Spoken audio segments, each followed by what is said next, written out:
ยิงเรื่องมันก็มีอยู่ว่ากะก่อนไปตลาดนัดน่ะล่ะแม่ย่าฉันนั่นบ่แล้วก็ไปรีไปฮ้อนพักแป้นมาไว้แล้วเราก็บอกว่าหลังกลับมาจากตลาดนัดน่ะล่ะแม่จังสิมาคั่นสมว่าซั่นว่านี่ค่ะกรมอนามัยน่ะนะนั่งทางในอยู่ซื่อๆอย่าเหม็นอีหยัง สิมาเหม็นว่าโอ้ยเฮ็ดแนวกินบ่เป็นตาอยากบ่เป็นตาแซ่บบ่เป็นตาสะอาดพูนมึงก็ไปนั่งเฮ็ดกินเองอยู่ทั้งปลายดอๆพุ่นอีโลกสวยอันนี้แม่ย่าฉันว่าเด้อ หลังจากคั่นสมพักแป้นแล้วแม่นบ่นี่ค่ะอันนี้ก็เป็นหวกได้มาแต่ตลาดนัดซื้อมา50 บาทแล้วมันเป็นหวกที่เขาใส่ขี้แล้วนั่นแม่หญิงแม่ย่าฉันเลยว่าโอ้ยแม่บ่กล้าซื้อหลายเขาเจ้าก็ขายโลละ100 กว่าบาทพุ่นล่ะแต่ว่าแม่ซื้อมาแค่50 บาทย่านมันแบบว่ามันบ่ตรงปกย่านทั้งเทิงมันเป็นตัวงามๆแต่ว่าทั้งไตมันมุนจังซี่แม่แต่ว่าซื้อมา50 บาทก็ตรงปกอยู่เด้ก็นี่แหละค่ะก็ได้หมอหน่อยนึงแต่ว่าสิ่งที่ยังไม่ลืมก็คือห้ามเด็ดขาดห้ามบ่ให้เอามาให้ผู้อาวุโสของตระกูลเด็ดขาดเพราะว่าหยังตีย่าเฒ่าผู้นี้มักกินบักคักมกหวกนั่นน่ะแม่ย่าว่าถ้าเป็นสาวนั่นน่ะโอ้ยเราลงทาผู้เดียวแล้วก็ไปได้จักโตแล้วก็เอามาเฮ็ดกินแต่ว่าอันก่อนสิไปให้เล่านั่นน่ะก็ต้องบ่ใส่บักพริกเด้แยกออก แล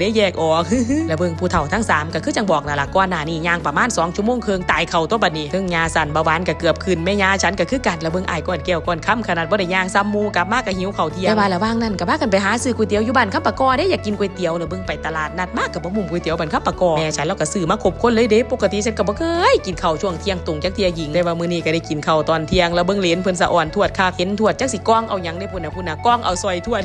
ทวดวางได้หูบ่เอาขาดคักซอยกูขาดคักว่าซั่นว่าย่าทวดเวลาเราสิไปสวนไปทำความสะอาดแม่นบ่แล้วก็สิผ่านทางเฮียนพวกฉันนี่ล่ะแล้วมองหลังเฮียนนั่นน่ะก็สิล็อกไว้เด้ก็สิมีกุญแจห้อยอยู่ย่าทวดแล้วสิรู้ดีว่ากุญแจอยู่หม่องใดจังซี่น่ะแล้วก็สิมาเปิดเข้าเปิดออกหม่องหันตลอดเลยนี่ทางออกทางนี่แล้วก็สิไปหากวาดใบพงใบไผ่ไปหาทำความสะอาดเก็บใบไม้ใบไรนั่นน่ะแล้วบอกว่าสวนนั่นน่ะคันบ่ไปเบิ่งเลยมันสิโหกหญ้ามันสิคืนแลนี่ตัดผ้ามันที่ยามมื้อแลงโอ้ยพี่ๆป้าๆนาๆ FC จ้าผู้ใดส่งของมาให้ละเบิ่งขอบคุณหลายๆเด้อค่ะฮู้ว่าดินแดนมาก ABC ส่งกระดาน ABC มาให้แล้วก็สั่งเอี่ยมน้อยของน้องมิวมักบักคักถึกใจบักคัก หลังจากนั้นก็ตัดผ้ามาที่ยามมื้อแลงอ้ายก่อนแก้วก่อนค่ำวางได้ฮู้บ่จักสิกินข้าวกับหยังดอกเธอแต่ว่าฉันยังแน่นท้องจะรออยู่เลยเด้ฉันก็เลยเสนอนั่นล่ะคันกินเบาคือหยังผัดมาม่ามันเบาแล้วติว่าซั่นว่ายามมื้อแลงตอนนี้พ่อปู่กับแม่ย่ากลับมาจากหน้าแม่นบ่สิได้นี่ค่าบ่เขียบนี่ได้มามื้อละ2กับคู่แบบนี้เลยเด้แต่ว่าก็ขายน้ำบ้านก็บ่คู่กันแล้วล่ะเพราะว่าหยังตีก็บอกแล้วอุ้ยบ่เขียบพ่อปู่กับแม่ย่าฉันแซ่บคือหยังนี่ป๊าดโถนั่งย่องนั่งอวยพ่อปู่แม่ย่าเจ้าของห้วยบ่ย่องพ่อปู่แม่ย่าเจ้าของเสียย่องพ่อปู่แม่ย่าผู้อื่นจังได๋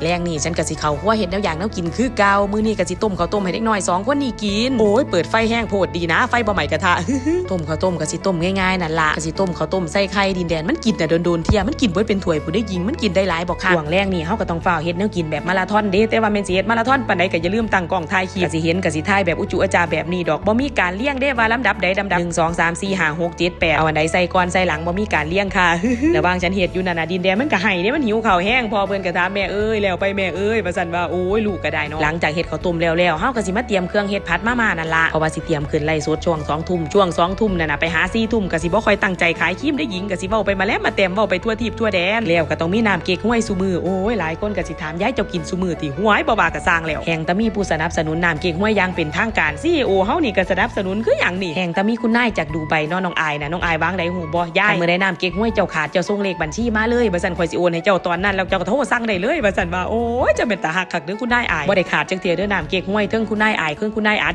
วัตถุดิบต่างๆผักย่างต่างหญ้าต่างๆก็มีอยู่เฮียนเฮาเด้ช่วงนี้ก็เป็นฤดูกาลหน่อไม้ผู้ใดไปหาก็เอามาให้แล้วบักทั่วนี่พ่อปู่กับแม่ย่าก็ปลูกไว้หน้าแม่นบ่แล้วเนื้อสัตว์ต่างๆก็มีอยู่ในคลังสมบัติพันปีเนาะบ่ว่าสิเป็นหมู3ชั้นหรือว่าหอยนั่นน่ะส่วนหอยนี่ก็สิเป็นหอยตลับที่น้องก้อยส่งมาตั้งว่าบักหลายเดือนแล้ววันนี้เราก็จะมาทำผัดมาม่าขี้เมาอันขี้เมานั่นน่ะบ่ได้หมายถึงผัดมาม่าดิหมายถึงคนผัดนั่นน่ะขี้เมา อันที่แรกฉันก็คิดอยู่เด้สิใส่2ห่อหรือ3ห่อดีว่ามาม่านั่นน่ะย่านพ่อปู่กับแม่ย่าหรือว่าอ้ายก่อนแก้วก่อนค่ำกินบ่อิ่มแต่ว่าฉันก็ได้ห้องไปถามแม่ย่าแล้วว่าแม่กินข้าวแลงบ่แม่ย่าบอกว่าบ่กินแต่ว่า2ห่อมันก็คือจังหน่อยไปจังซี่น่ะพอตาใส่เครื่องไปแล้วยิงเอ้ยมันบ่น้อยเด้อนี่ใส่อันนั้นเทละน้อยอันนี้เทละนิดปาดแล้วเบิ่งเต็มกระทะหม้อกอกค่ะแม่ย่าแล้วก็ค่าครัวหน่อไม้อยู่เพราะว่าหยังตีกับคนแถวบ้านโน้นสร้างนั่นล่ะเขาเจ้าไปหาหน่อไม้มาให้ก็เป็นหน่อไร่เพราะว่าฤดูกาลนี่เป็นฤดูกาลหน่อไร่เด้แม่ย่าแล้วบอกว่าเขาเจ้าหามาใหม่ๆหามาได้แล้วก็ต้องฟ้าวเฮ็ดก็ฟ้าวบอกลูกชายเพิ่นฟ้าวดังไฟให้ปับแป๊บเด้นี่กาผู้เพิ่นเอาหน่อไม้มาฝากมาตอนแม่ย่าฉันก็บ่ได้เอาน้ำเพิ่นฟรีๆเด้ก็ได้ของฝากของตอนไปให้เพิ่นนำแล้วก็ให้เงินเป็นสินน้ำใจเล็กๆน้อยๆนั่นนะเพราะว่าหยังตีพี่ผู้นี้เพิ่นมีอีหยังเพิ่นก็มาฝากแม่ย่าฉันตลอดเลยเด้แม่ย่าฉันก็ให้เขาเพิ่นไปกินนี่ล่ะค่ะการแบ่งปันการมีน้ำใจของคนบ้านเฮานั่นนัดมาม่าของเราก็ได้เสร็จเป็นที่เรียบร้อยแล้วค่ะให้คนละจานเลยเด้2พอลูกน่ะส่วนฉันก็สิกินน้ำอยู่ดอกน้อยๆจัก 3-4 คำนี่ล่ะแต่ว่ามื้อนี้น่ะเป็นข้อแห้งค่ะเป็นอาการฮ้อนๆอุบๆอ้ าวอยากกินน้ำเก๊กฮวยตะเว้นแล้วผู้สนับสนุนน้ำเก๊กฮวยยังเป็นทางการมื้อนี้ก็เป็นใจบ่คักอ้ายก่อนแก้วก่อนค่ำไปเธอไปหาเปิดมากินว่าซั่นว่า สองผัวเมียก็นั่งญาติกันกินน้ำเก๊กฮวยส่วนพ่อปู่ก็เลี้ยวเบิ่งตาลึกลักแต่อยากหัวคือหยังนี่